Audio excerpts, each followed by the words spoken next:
les amis, j'espère que vous allez très bien. Moi aussi je vais bien. Aujourd'hui nous allons parler des 10 techniques de mémorisation. Ce qui veut dire qu'à l'issue de cette vidéo, vous devez être capable de pouvoir mémoriser sans problème tout ce que vous voulez, tout document que vous voulez. Parce que c'est une question de méthode, ce que d'autres n'ont pas compris. Voilà. Donc, sans tarder, nous allons commencer par la première technique. Première technique qui est comprendre pour mémoriser. Si vous voulez mémoriser quelque chose, un test, un cours, mon ami, il faudrait comprendre ce que vous voulez mémoriser. Puisque si vous ne comprenez pas, vous ne pourrez pas établir la logique qui existe entre les différents concepts clés du test que vous voulez apprendre. Par exemple, si vous voulez mémoriser un cours, je peux dire en SVT, sur la reproduction, et vous n'avez pas compris la logique qui existe entre les différentes grandes parties,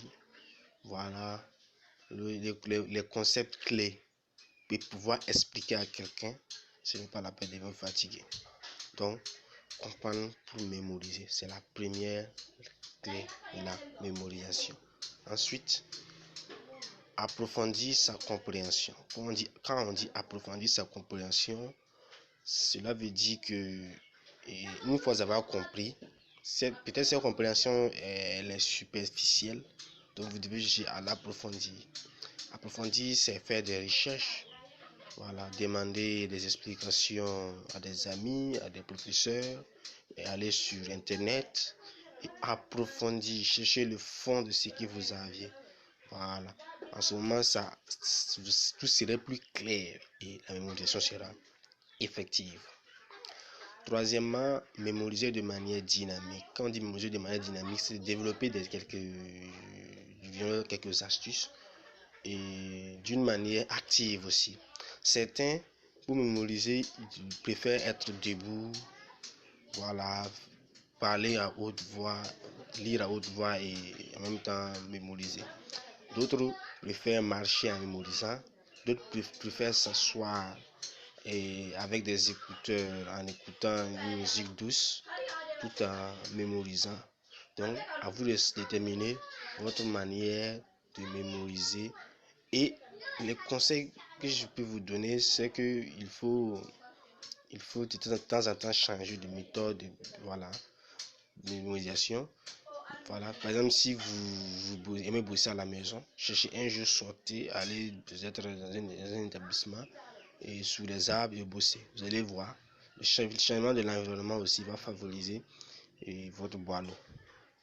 Donc, quatrièmement, mémoriser pour réutiliser. Mémoriser pour réutiliser, c'est ça. Quand tu mémorises, c'est pour faire quoi? C'est pour aller remettre ce que tu as mémorisé sur ta copie de l'examen. Donc, ce que tu as compris sur la. Donc, en mémorisant, il faut mettre à tête que vous pouvez réutiliser. Soit ce sera à long terme. En ce moment même, vous allez fournir plus d'efforts. À long terme, vous disiez peut-être je vais enseigner demain. Donc, il est primordial pour moi de ne pas oublier. Voilà. Donc, la cinquième, c'est réactiver et réactiver encore. Voilà la clé même. Voilà ce que beaucoup même n'ont pas compris. Quand vous mémorisez, vous comprenez, vous avez approfondi, etc.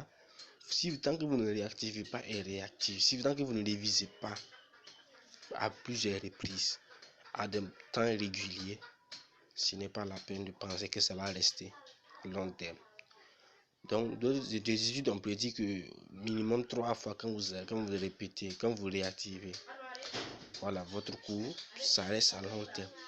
Mais voyons, à long terme, par exemple, si vous devez mémoriser et aller remettre ça à des mois suivants, donc vous voudrez peut-être à chaque mois trouver quelques jours pour revenir là-dessus. En ce moment, ça reste toujours frais dans la tête. Donc, sixièmement, organiser scrupuleusement les réactivations. C'est ce que je viens de dire. Scrupuleusement, c'est juste de manière organisationnelle de ne pas bafouer ces séances de réactivation. Septièmement, faire des pauses, la clé.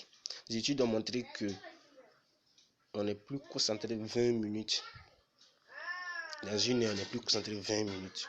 Donc les autres temps là, ça ne sert à rien.